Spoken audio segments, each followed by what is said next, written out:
주 예수의 은혜와 평강이 있을지어다. 지난 주일 밤에 갈라디아서 1장 있는 말씀으로 다른 복음은 없다. 따라서 합시다. 오직 예수 그리스도, 오직 그리스도의 복음만이 있을 뿐이다. 여러분, 우리가 기독교의 이 기본 진리에 대한 것은 매우 중요합니다. 그래서 가장 쉬운 것 같으나 가장 어려워요.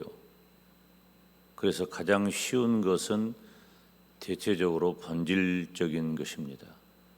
우리 성도들이 쉽게 느껴지는 이유는 목사님들이 단에서 가장 많이 여러 차례 반복적으로 동일한 말씀을 증거하기 때문입니다.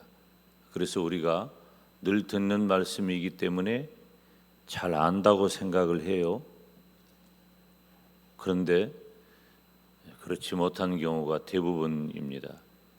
말씀을 늘 대하는 목사인 저 자신도 늘 이 말씀을 제 스스로 되새기고 또 준비하고 전하고, 예수님 믿고 구원받아 천국 가다는 말이, 그리고 오직 예수님으로만 구원받는다는 말이, 오직 그리스도만이 복음이라는 말이 우리가 한두 번 전하고 한두 번 들은 말은 아니지만 그때그때마다 정서적으로, 시대적으로, 그리고 그 말씀의 배경이 되는 본문에 따라서 우리들에게 전해지는 그 느낌과 상황 전혀 다른 것입니다. 특별히 지금 우리가 살아가는 이 시대는 다변화된, 다원화된 그런 시대이기 때문에 이 오직이라는 단어를 사용한다는 것은 결코 쉬운 시대가 아니에요.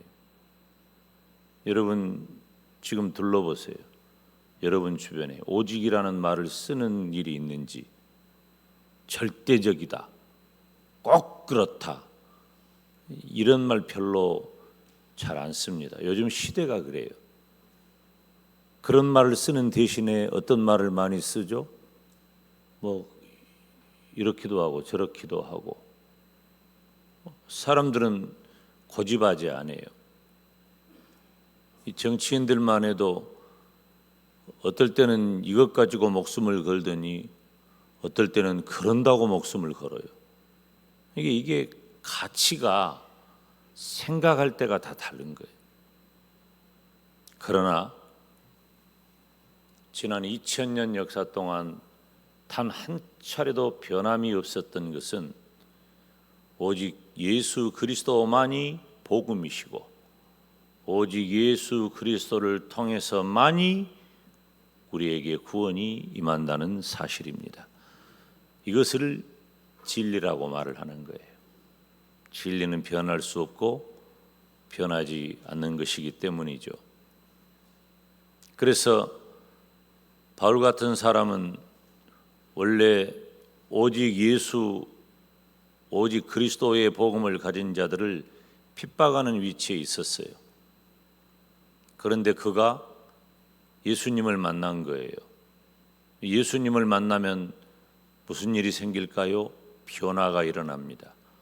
바울은 회심했고, 그가 핍박하던 예수님을, 그리고 그 예수님을 따르는 자들을 핍박했던 바울이 바뀌어서 오히려 예수 그리스도를 전하는 자가 되었는데, 바울은 율법에 정통한 자요, 로마의 시민권을 가지고 있어서 바울은 여러 가지 면에서 당시 유대인으로서는 탁월한 위치에 있는 사람이었기 때문에 바울의 회심은 바울 당시에 엄청난 변혁을 가져오게 된 것입니다. 그래서 바울이 전한 복음은 생각보다 파괴력이 있었습니다. 오늘날 서아시아 남부 지역을 근간으로 하는 갈라디아 지방, 그곳에 바울은 예수 그리스도의 복음을 전했어요. 제가 지난번에 우리 교회 식구들하고 그 터키 남부 이렇게 그 차를 타고 가는데 그때가 겨울이었어요. 그때가 겨울이었는데 이렇게 지나오면서 제가 창밖을 보면서 그런 얘기를 했어요. 바울이 저 길을 걸어서 산 넘고 핍박당하고 도망다니고 숨어서 예수님 복음 전했겠구나. 지금처럼 교통이 발달한 때도 아니고 우리가 선교하러 가기 위해서는 지금 비행기 타고 핑 가는데 그때는 안 그래요. 걷는 거예요. 걷고 또 걷고 걷고 또 걷고 걷다가 도적 만나고 그리고 겨우 피해서 복음 전하면 복음 전한다고 또 핍박당하고 잡혀가고 매맞고 감옥 갇히고 심지어 생명을 잃어버리는, 그러니까 그렇게 많은 순례자들이 얼마나 힘들고 어려운 시간을 지냈으면 사도 요한이 가이오 성도에게 보낸 편지에서 네가 나그네를 잘 대접한 것을 내가 들었다. 예수님 복음 전하는 그 나그네를 대접하는 것, 이 나그네는 그 순례자, 바로 사도들, 속사도들, 복음 전파자들을, 전도자들을 의미하는 거거든요. 그런데 바울이 그 넓은 지역, 터키가 얼마나 넓습니까? 그 넓은 지역을 이렇게 다니면서 복음을 전했는데 바울이 전한 복음마다 엄청난 영향력이 있어서 사람들이 다 예수의 이름 아래 복종하고 오직 예수님 신앙을 갖게 된 거예요. 야, 봐라, 바울이 이스라엘 사람 아니냐? 그가 이스라엘의 제사를 모르겠느냐? 율법을 모르겠느냐? 그런 바울이 회심해서 오직 예수 그리스도의 복음을 전하고 있지 않느냐? 다 예수님 믿었어요. 당시 스데반의 순교 이후에 유대 그리스도인들은 전역에 흩어져 버렸어요. 예루살렘과 온 유대와 사마리아와 땅끝 이렇게 흩어져 버린 거예요. 우리 주님 말씀대로 그렇게 흩어져 살고 있는 그곳에 바울이 나아가, 바울은 복음 전파의 루트가 그거예요.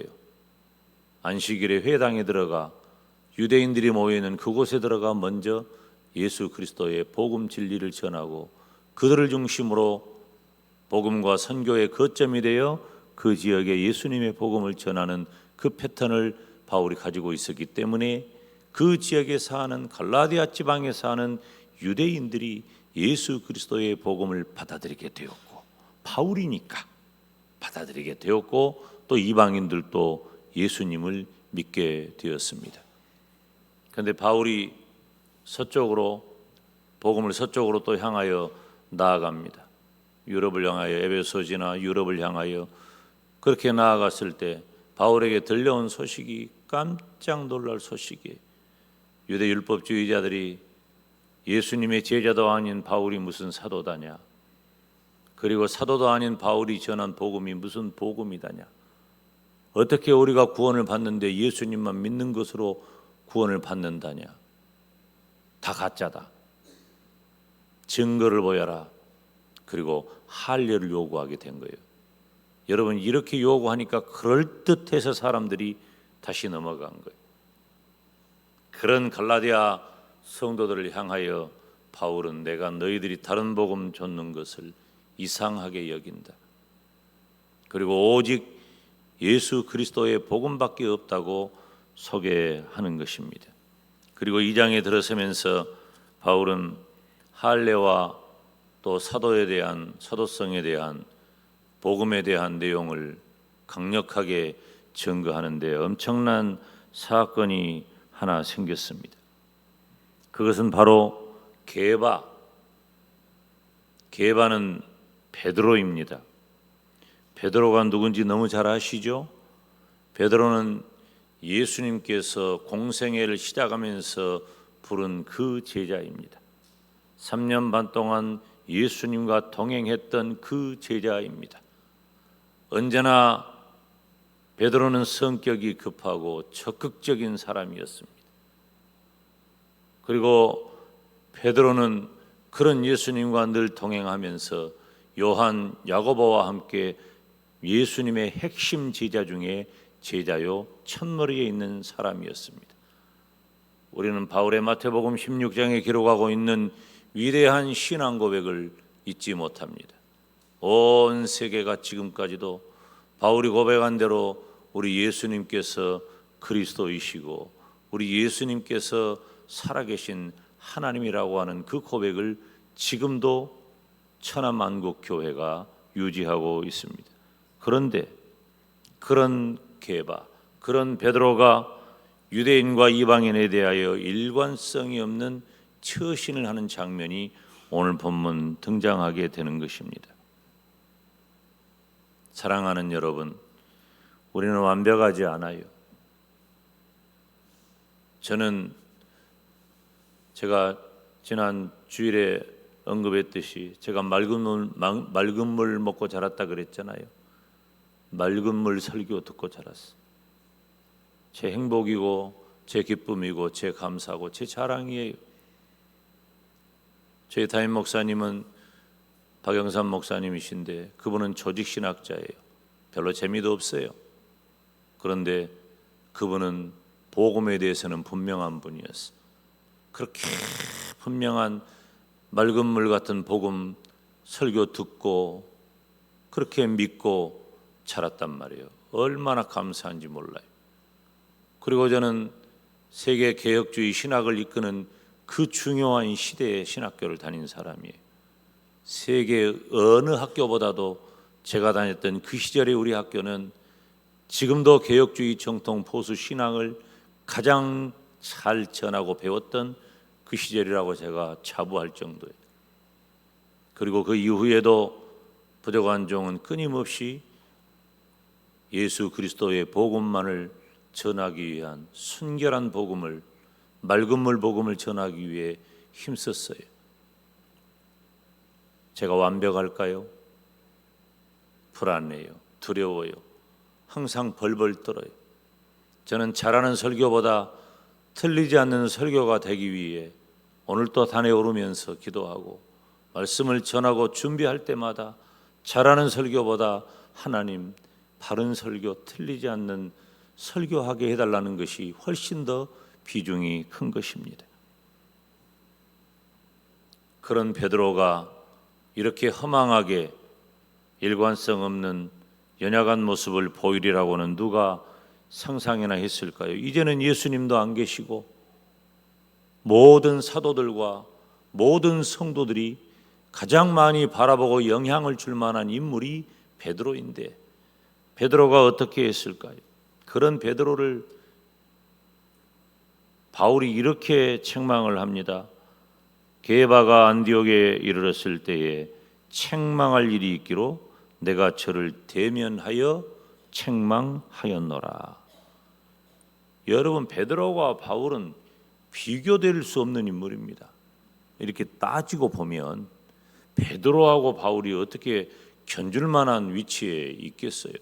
앞서 언급했듯이 예수님께서 안 계신 지금 베드로가 가지고 있는 신앙적인 영적인 그런 지위는 말로 다 할 수가 없어요. 오죽하면 로마 가톨릭이 그런 베드로를 초대 교황, 초대 법황이라고 그렇게 부르겠어요? 그런 정도 인물이 베드로입니다. 그런데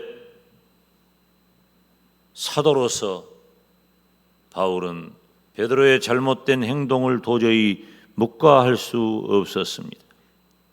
바울은 과감하게 저를 대면하여 얼굴을 맞대고 베드로를 책망합니다.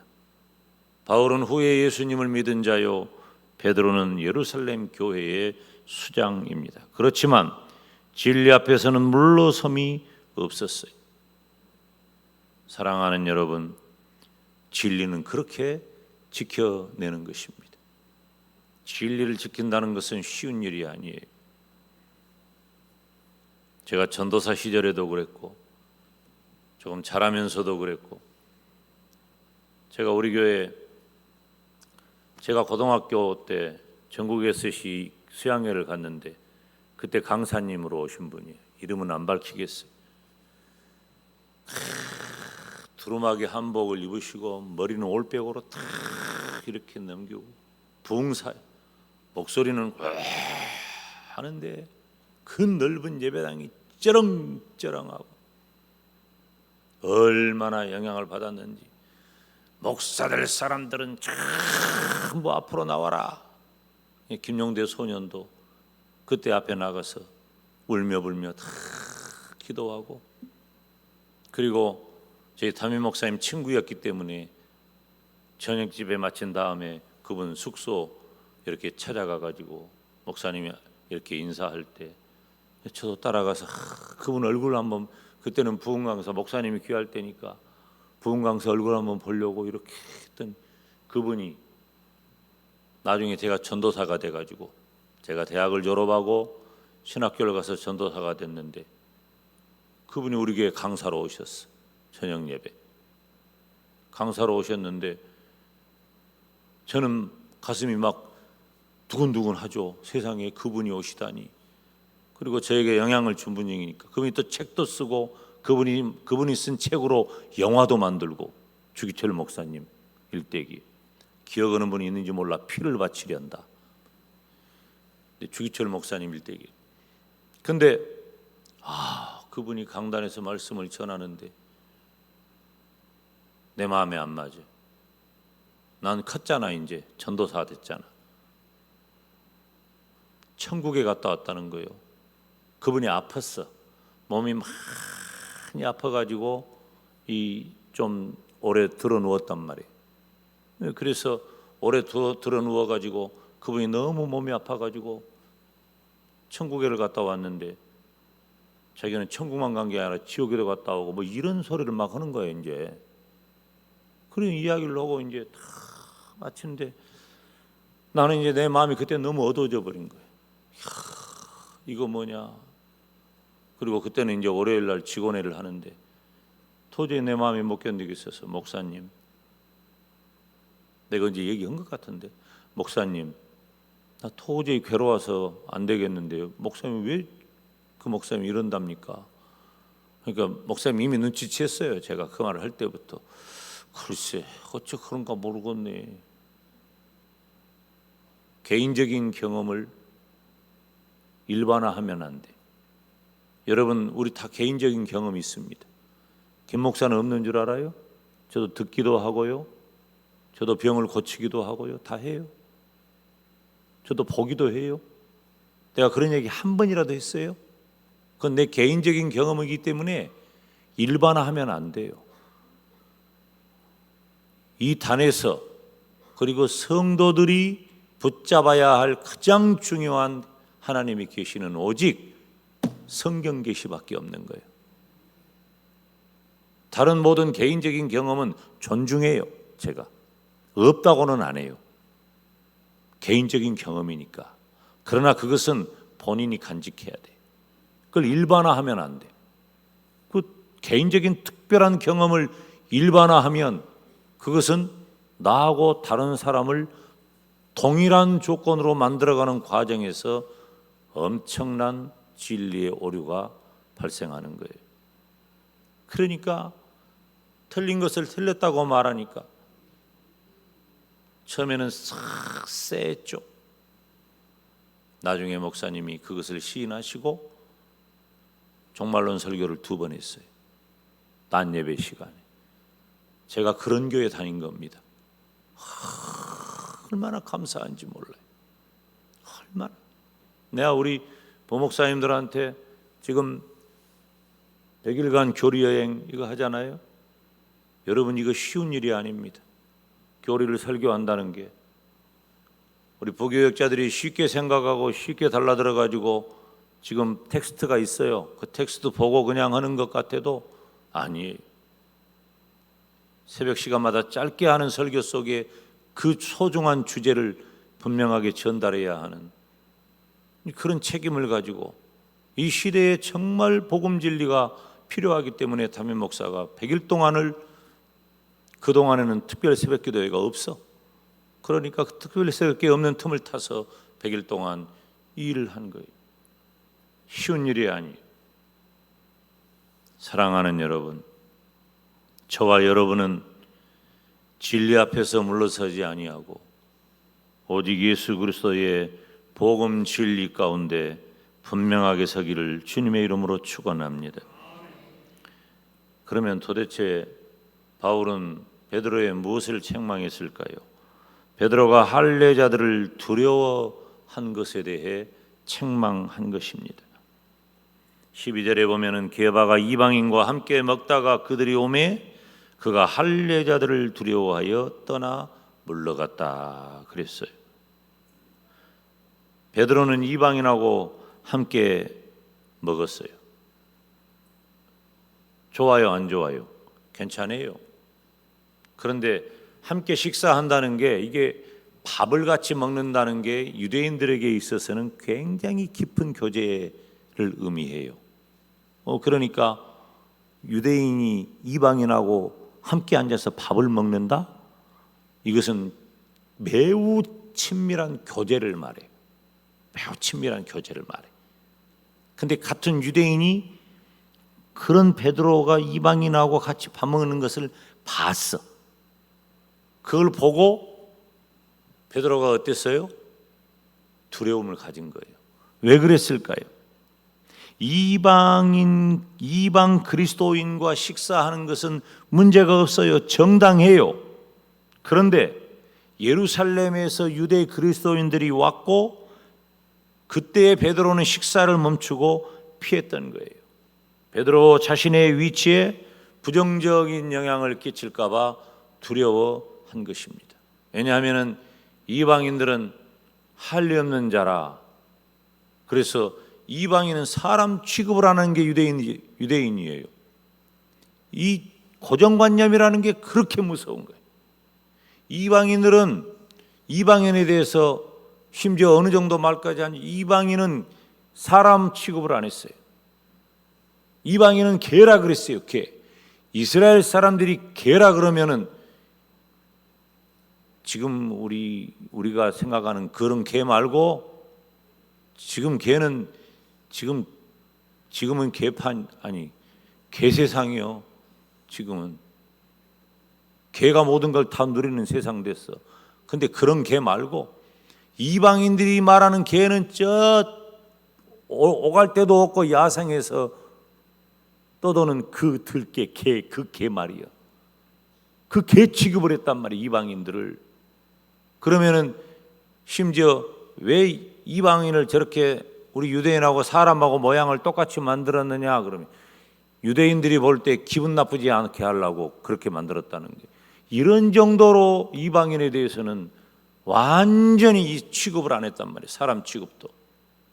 그런데 그런 고정관념을 가지고 있는 유대인들인데 베드로가 이방인하고 이방 그리스도인들하고 식사를 한다? 베드로는 그 모습을 유대에서 온 그리스도인들이 보는 것을 두려워한 거예요. 내가 이방인하고 밥 먹는다고 저것들이 또 시비 걸면 어쩔까 하고 자리를 슬그머니 일어서서 떠나버린 것입니다. 결국은 그런 모습에 대하여 베드로는 바울의 책망을 듣는 거예요.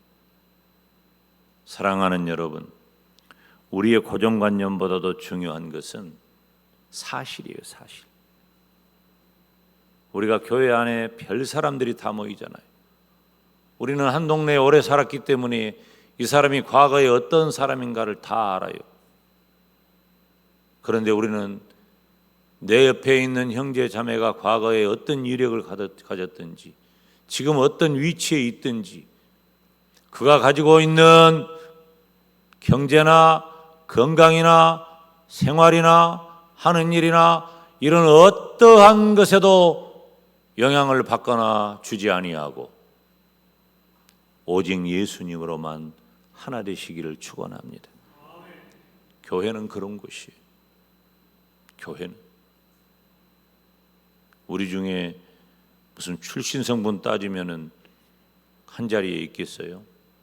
그러니까 고린도 지방에 교회에서 어떤 일이 일어났냐면은 복음이 전파되니까, 고린도 지방에서는 복음이 전파되니까 복음을 누가 빨리 먼저 받아들였냐면은 복음을 이 노예들이 복음을 더 빨리 받아들였어요.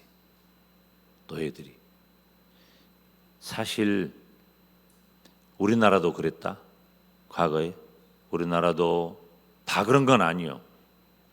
그러면 막 목사님 나는 안 그랬어, 우리는 안 그랬어요, 막 그런 사람이 있는데 다 그랬단 건 아니요. 저 어렸을 때 보니까 가난하고 서럽고 막 그런 사람들이 더 예수님을 더 빨리 만나요.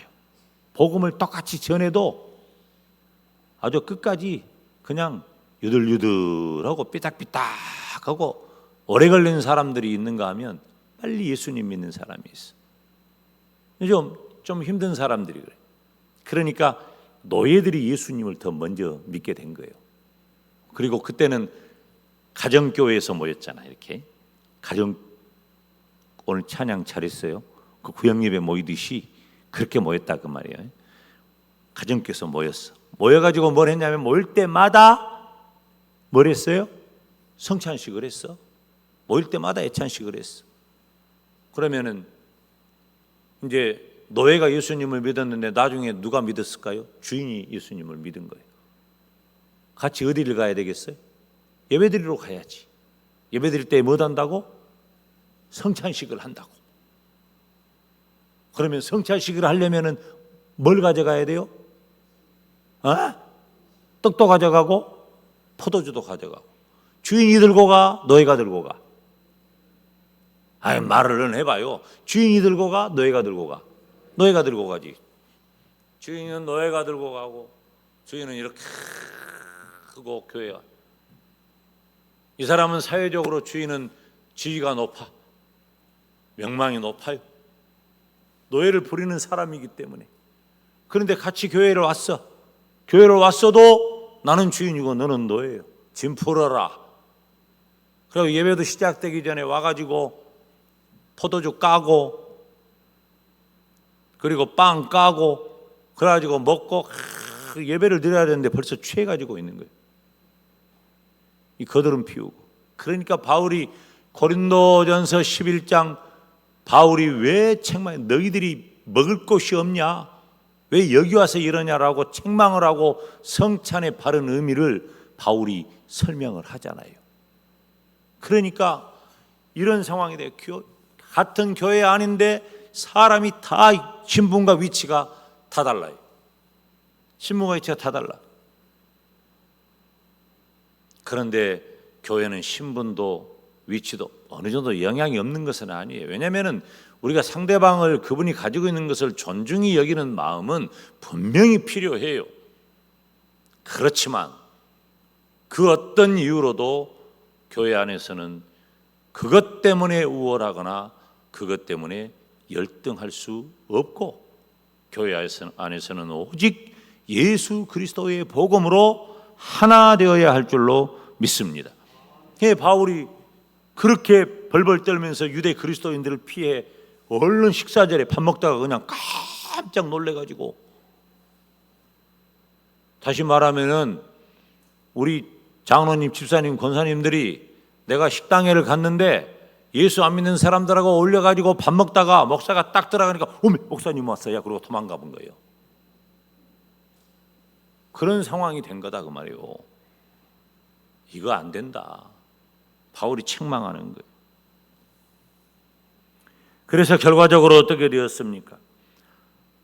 13절에 보면 남은 유대인들도 그와 같이 외식함으로 바나바도 그들의 외식에 유혹되었느니라. 그러니까 이제 이 베드로의 그런 외식한 태도가 바나바에까지 영향을 주는 거예요. 죄는 전염성이 있어요. 이상하게 빨리 본받는다는 거예요.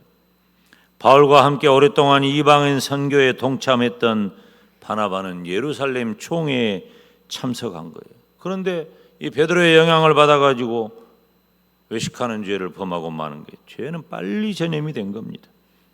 바울의 베드로 책망 사건은 베드로의 후계자인 교황이 모호하다, 이것에 대하여 잘못되었다는 것을 분명히 드러내는 상징적 사건이 되는 것입니다. 존 칼빈은 이 장면에 대해서 어떻게 말했냐면 로마 교황권에 대한 벼락이 떨어졌다. 그러니까 베드로가 무슨 교황이다 이렇게 하고 확 죽여 세우니까 너희들이 교황이라고 말하는 베드로의 꼴을 봐라. 말도 안 되는 소리 하지 마라. 이 장면으로 이해하는 것입니다. 사랑하는 성도 여러분, 죄는 빠르게 전염되는 속성을 가지고 있습니다. 철저히 죄를 멀리해야 합니다. 예수님을 믿는 성도는 복음 이외에 그 어떤 잣대도 가져서는 안 되고 복음으로만 우리들의 삶을 결단해야 하는 줄로 믿습니다. 교회는 복음인 거예요.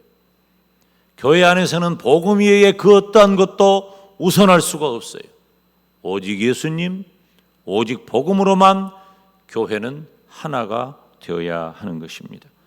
그래서 바울은 지난 시간에도 언급했듯이 갈라디아서 1장 10절에 있는 말씀처럼 우리 같이 읽겠습니다. 이제 내가 사람들에게 좋게 하랴 하나님께 좋게 하랴 사람들에게 기쁨을 구하랴 내가 지금까지 사람들의 기쁨을 구하였다면 그리스도의 종이 아니니라. 아멘. 사랑하는 여러분, 우리는 얼마든지 베드로처럼 그런 태도를 취할 수 있습니다. 실수할 수 있죠. 그렇기 때문에 우리는 항상 깨어서 오늘 본문 20절이 기록하고 있는 대로 내가 그리스도 예수와 함께 십자가에 못 박혔음을 잊지 아니하고 살아도 주를 위해 죽어도 주를 위해 우리 주님과 함께 살아가는 저와 여러분이 되시기를 주님의 이름으로 축원합니다. 기도하겠습니다.